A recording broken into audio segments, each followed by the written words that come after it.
Thank you for being here with us today. We are very happy to have our first colleague from the from Zurich, from the joint doctoral program. Vera is a researcher in the lab of Professor Manu Kapoor, and she's working on improving courses and performance in linear algebra, introductory courses, and she's using the framework of productive failure. So engaging students in preparatory exercises before the course, and then looking if this has an influence on how they perform. And as far as I understood, it is working. What is nice about it is that this strategy was used before in primary or secondary education, and now this is the first time it is tested for university students. So we are very excited to hear about it. This talk today also fits the first year topic that we are following in the Lunch and Learn here. We had some presentations before about it, and we have our again, I say our own, it's Simone's work on linear algebra. So it's a consistent topic that we are interested in. And thank you for joining us today, Vera, and for everyone to participate. Yeah, thank you so much. I will share my screen, and you took already most of my presentation before. No, I'm kidding. Of course, I have a couple of more things to say, but I hope it won't be boring for you. So as Alexander said, I'm a doctoral student at ETH with Manu and Norbert, as I said before, so I will not go into further detail there.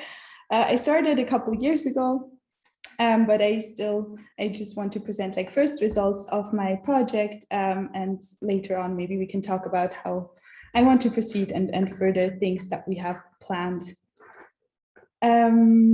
Yes, this is funded by the Future Learning Initiative, which is part of the ETH Plus strategy. So it's actually funded kind of from ETH directly, this project, and it is a collaboration between the Humanities and Social Sciences department and the Math department. So that's also quite interesting. A couple of different people to work with.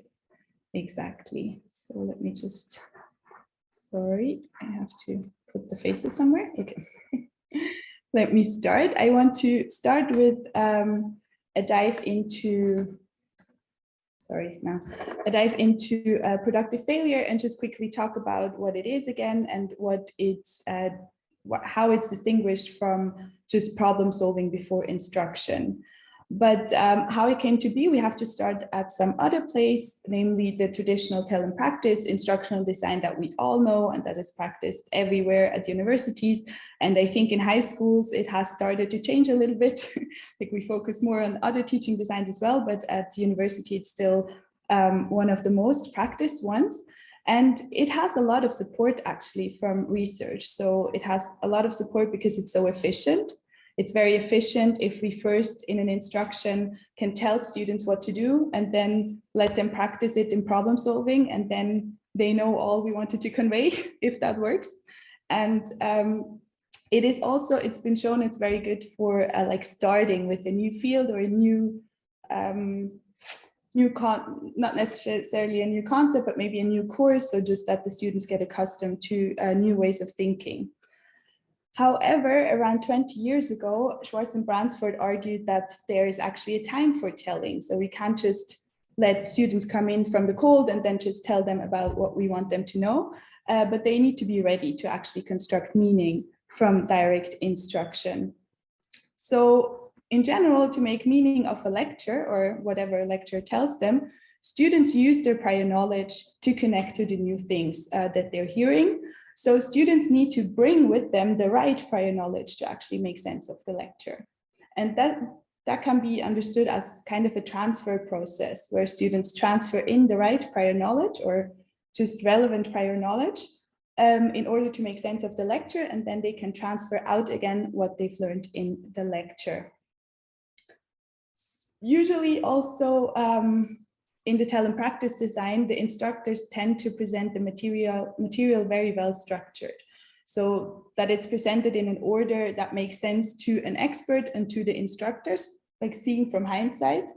But this often impedes students from seeing the need for a novel concept. So they don't really understand why we need a solution to this problem that doesn't feel like a problem, because the instructor just shows it so directly, so they never encounter struggle or difficulties.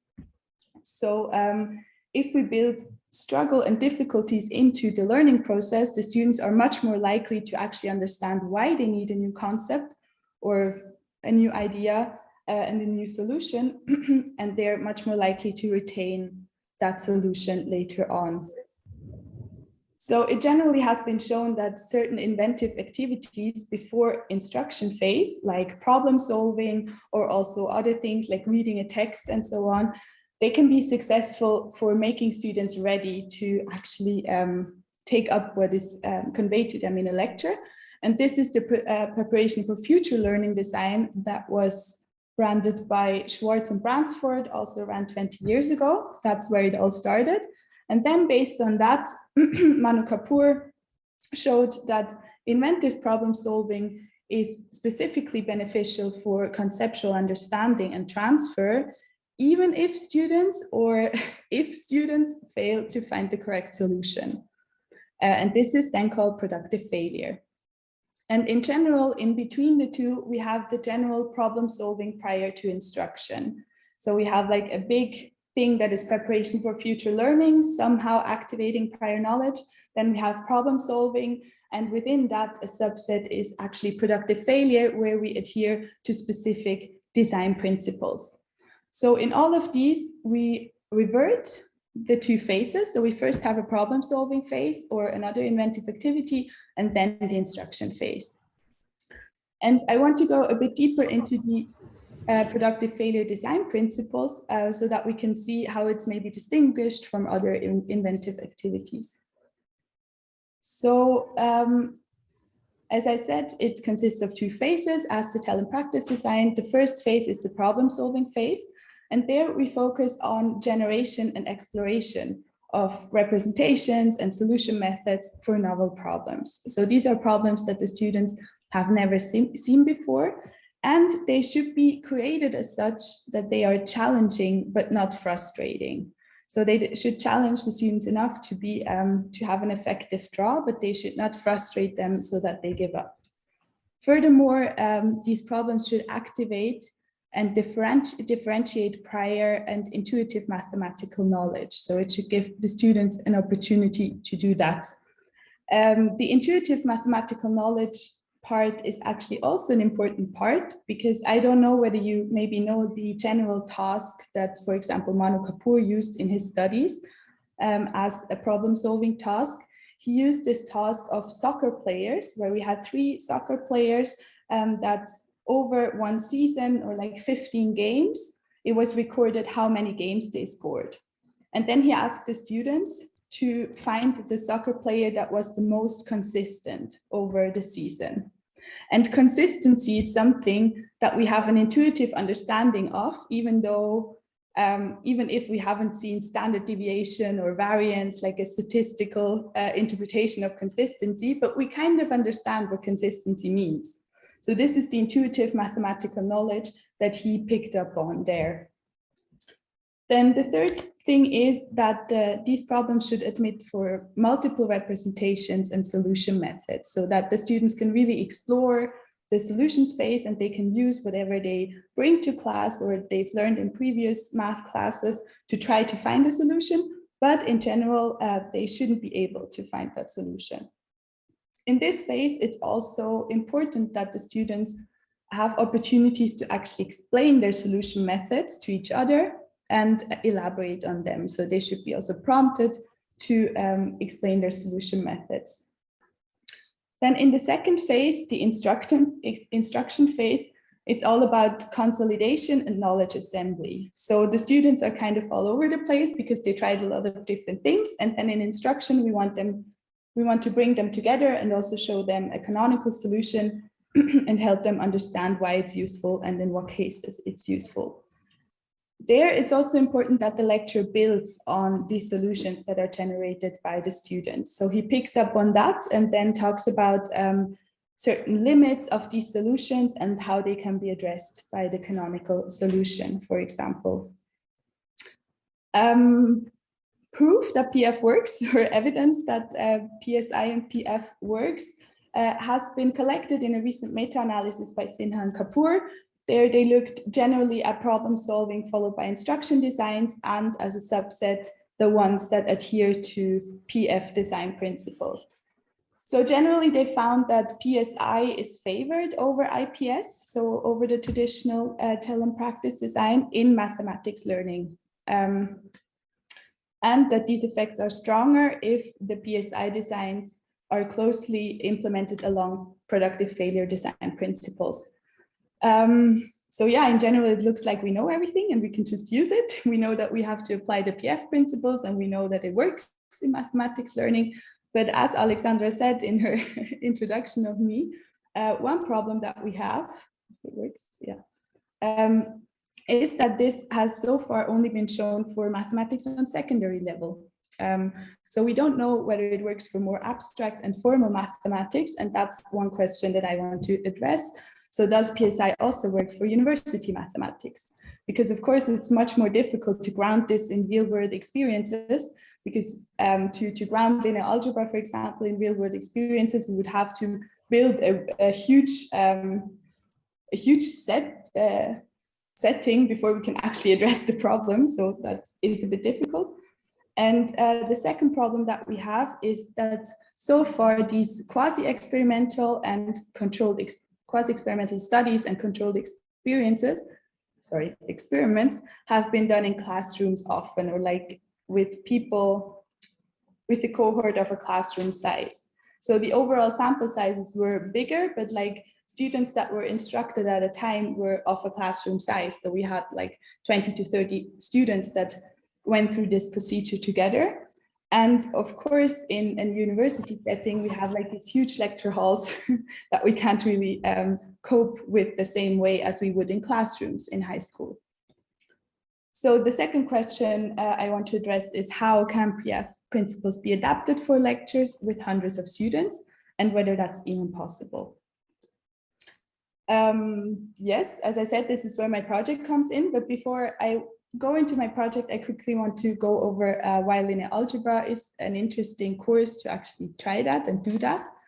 As probably most of you know, I don't really know your backgrounds, but linear algebra is foundational to most STEM fields. So I think also at EPFL, almost all students have to go through a linear algebra course in order for them to proceed with their program. And at ETH, it's very similar. And that also means that it's students' first encounter with formalized mathematics and proofs. So linear algebra is usually taught as a very overarching formal theory, because that's the beauty of it. But for students in their first year, it's very difficult to understand why, why we need to formalize everything, why we need to look at vector spaces in such an axiomatic detail and so on. So this comes with consequences. Students retain their beliefs from high school that mathematics is a given set of rules that have to be accepted because it goes over their head. And specifically for linear algebra, it has been shown that students after a linear algebra course, they know procedural computations, but they lack conceptual understanding. So they can handle matrices, they can handle the algorithms, but they lack the overarching understanding. Then linear algebra, because it's a university course, is often taught using direct instruction followed by problem solving, and as I said, with the focus on formalisms. Specifically for formalisms, Nathan argued that if we teach formalisms first, that can hinder students from constructing meaning of concepts and with their prior knowledge and own experiences. So they can't make sense of it on their own because it's already given to them, kind of. And I just wanted to go over that to show you that the solutions that PSI and PF offers relate very closely to the problems that the linear algebra course has. So that's why linear algebra is a very interesting course to try this out. So how are we doing that, or do we do that? As I said, it's collaboration between learning scientists and mathematicians. So the mathematicians are, of course, involved with producing the exercises and the tests and so on, and learning scientists with the design. It takes place in the first year linear algebra course for mechanical engineers here at ETH, and we have roughly around 650 students per cohort. So I think at EPFL, when I talked to you, Alexandra, you said that you had like a collective course for a lot of programs, I think, that do, for example, linear algebra, and here we have specific courses for the programs. But I'm not sure whether that's true. And we have 4 years of data collection. So we started in the fall semester of 2018, and we actually finished this spring. What we did is we introduced 5 preparatory homework exercises per semester that were, of course, inspired by the research on PSI and PF. So how we did that, the usual cycle here at ETH is that we have a lecture, and then we have exercises and exercise classes that build directly on the lecture. And these cycles of 2 were now extended to cycles of 3 in 5 cases per semester. So now we have the preparatory exercises as homework exercises that prepare the students for the lecture. And then they still solve the homework exercises and have exercise classes. So maybe you see here already that it doesn't adhere completely to PF guidelines because we didn't switch it completely. That was also due to constraints that we had from the lecturer and also ETH that we weren't able to do a full preparatory system in that case. And then we introduced also in the end of the semester a post-test that tested the conceptual understanding of the targeted concepts of the students. And all of these, so I marked all the things that belong to the intervention in red. So you see the preparatory exercises are red and the post-test. And all of these are voluntary for the students to participate. So they can decide whether they do it or not, but they get bonus grade points in the end of year exam if they participate. So linearly, according to how much they participated. And because it's the first year exam, it's a very important exam. So that definitely gives them motivation to participate. Because we have a full year course, I just quickly want to show you the whole course structure.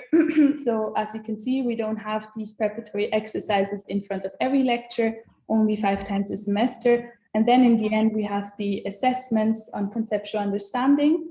And this doesn't count towards the grade in any way, apart from when they participate, they get a bonus point and then a bonus grade point, but how they perform in the assessment doesn't count towards the grade. And then in the end, after 1 year, we also have the final year exam that, of course, belongs to the original course structure, and therefore I marked it in green. I also put like these little pictograms of the solutions there because we collect the solutions to the preparatory exercises that the students hand in for a later analysis. This is actually part of my second work package, and I can't present you any results of that yet, but maybe at a later point. And the students don't receive feedback on their solutions. So the only consolidation is given in the lecture afterwards. So from all what I've said, it can be distilled that we have a design-based research project with iterative refinements, excuse me. So we refine it every year based on previous data and feedback from the students as well. And we mostly have observational data. So this is not even a quasi-experiment because we don't have a control group. Students can voluntarily participate or not, but we don't have a control group here. Yes, to show you what I've talked about, I quickly want to give an example as well. So as I said, we developed 10 preparatory exercises. These were developed based on 10 potentially difficult linear algebra concepts that we identified by analyzing previous exams. And going over the literature, these concepts proved to be fundamental in many courses, and students had difficulties with them often. Then based on that, we developed the exercises. And one example I want to show you is our exercise on eigenvalues and eigenvectors that comes, excuse me, in the beginning of the second semester. So in the first exercise, it's in German, unfortunately, but I try to translate as much as is needed. So the students are given a matrix, this matrix A. It's a diagonal matrix with 3 and 2 on the diagonal and the corresponding linear map. And then they're also given a bunch of vectors, so 5 vectors in total, and they're asked to compute the image and draw the image of the vectors in the coordinate system. So they can see already what the linear map does to the plane with this mouse, and now they have to look at the individual vectors. And when they did that, we asked them to geometrically compare every vector with their image. So there we are looking for answers like comparison of length, comparison of direction.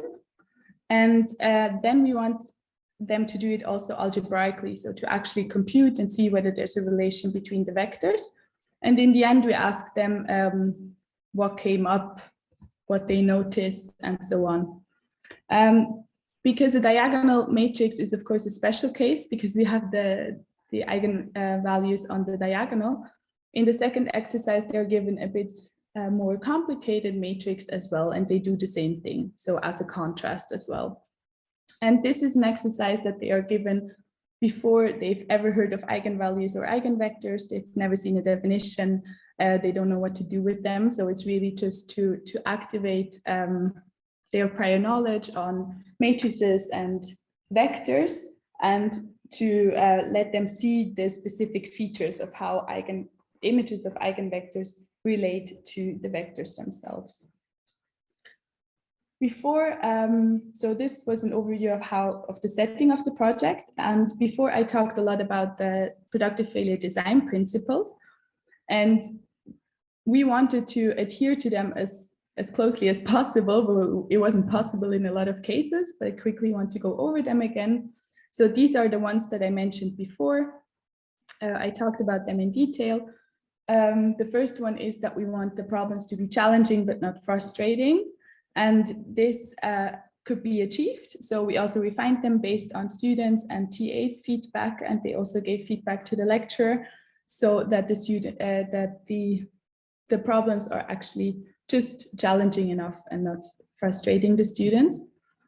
Then we want the problems to activate and differentiate prior and intuitive mathematical knowledge. And here I put it in brackets because prior knowledge is definitely activated, but it's prior knowledge from the linear algebra lecture. So it's prior knowledge that they already gained during the course, and it's not necessarily intuitive mathematical knowledge. So we try to relate as much as we could to real world problems and bring applications into the mix, but it's just not the same as, for example, this intuitive understanding of consistency, where we can just use our understanding of natural language.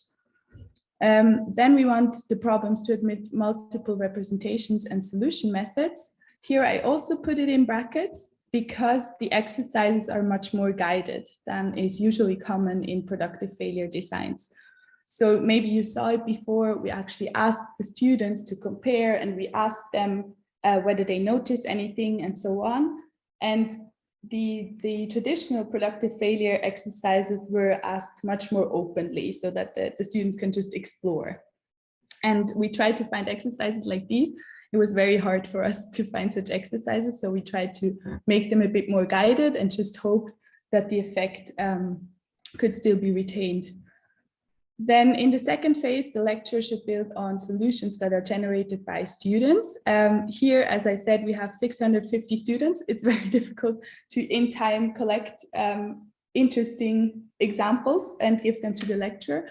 So in our case, the lecturer discusses the exercises in the lecture, and he emphasizes common misconceptions or things that could be difficult, and again emphasizes the things that the students could have made note of during the exercise solving, but it doesn't build directly on the solutions of the students that sit in the lecture.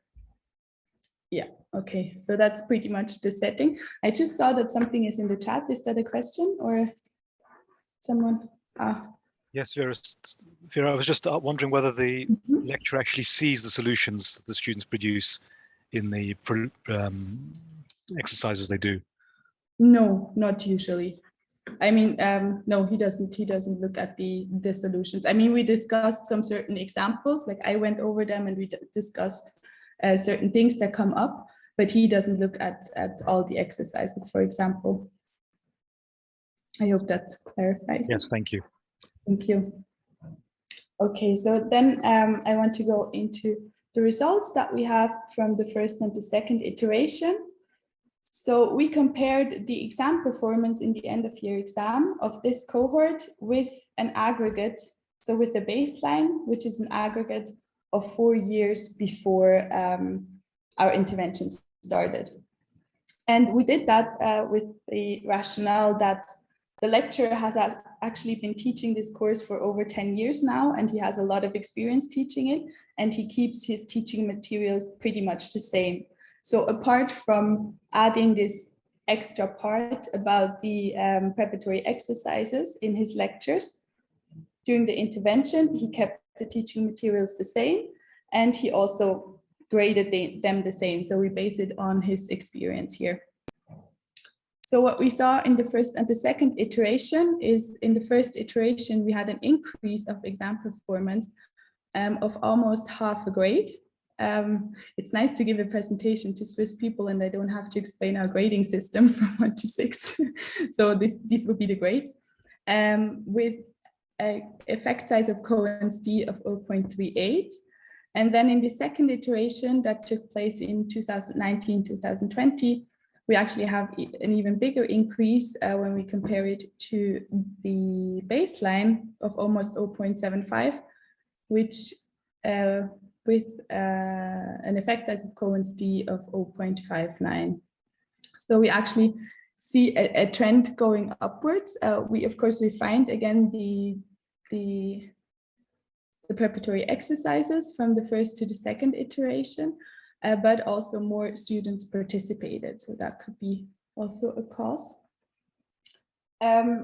Then I want to go into the analysis of the observational data. So here only non-repeating students who gave consent to further analysis are included.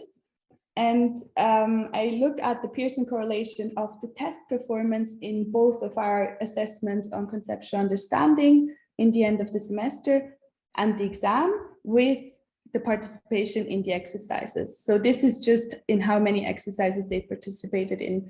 A refined analysis will come soon, I hope.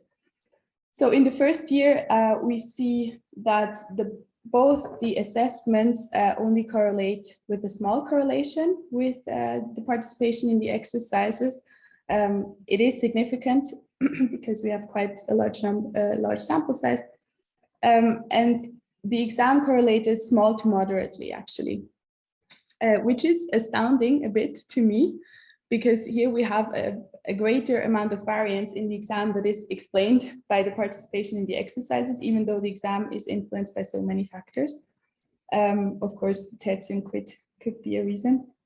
Then in the second year, we had a bit of a different picture. We again had a small correlation in the assessment in the fall of 0.24.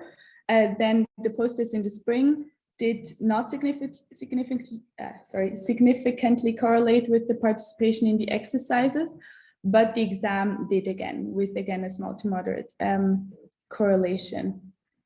One explanation is that we don't have a lot of variance in just the absolute number of exercises the students handed in. Because of the bonus points, a lot of students handed in a lot of exercises. And in the first intervention, out of the 10 exercises that could be handed in, we had 84% of students that handed in 8 or 9 exercises. And in the second year, we have a similar picture. It's even more skewed. So now we have 70% of students that handed in 9 or 10 exercises. So here, of course, we don't have enough variance to actually go into detail what's happening here.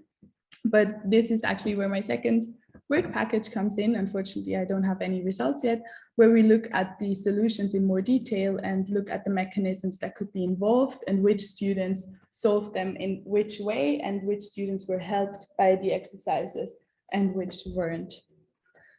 So yes, that's actually all the results I can present today, I hope.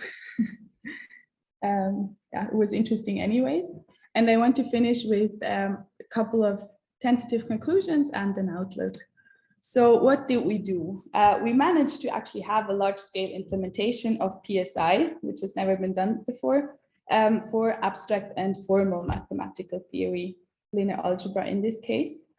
And the data collection is ecologically valid because it takes place in an actual university course and we mostly have observational data. It's ecologically valid, but of course this also means that we can't control for a lot of factors and we don't have a control group, so the comparison is not as direct. Furthermore, we had a lot of constraints for the implementation. As I said, we weren't able to, for example, flip it completely. And also we talked to the lecturer on how much he was able to actually adapt his course and make changes to his course. And this also means that the interventions are only small changes to the traditional teaching design. So in total, we actually have around 10 hours more effort for the students, which is around 5% more effort in the year. And for this, we have quite high effect sizes. So that is quite astounding. So our conclusion so far is that we have quite encouraging results with small to medium effect sizes.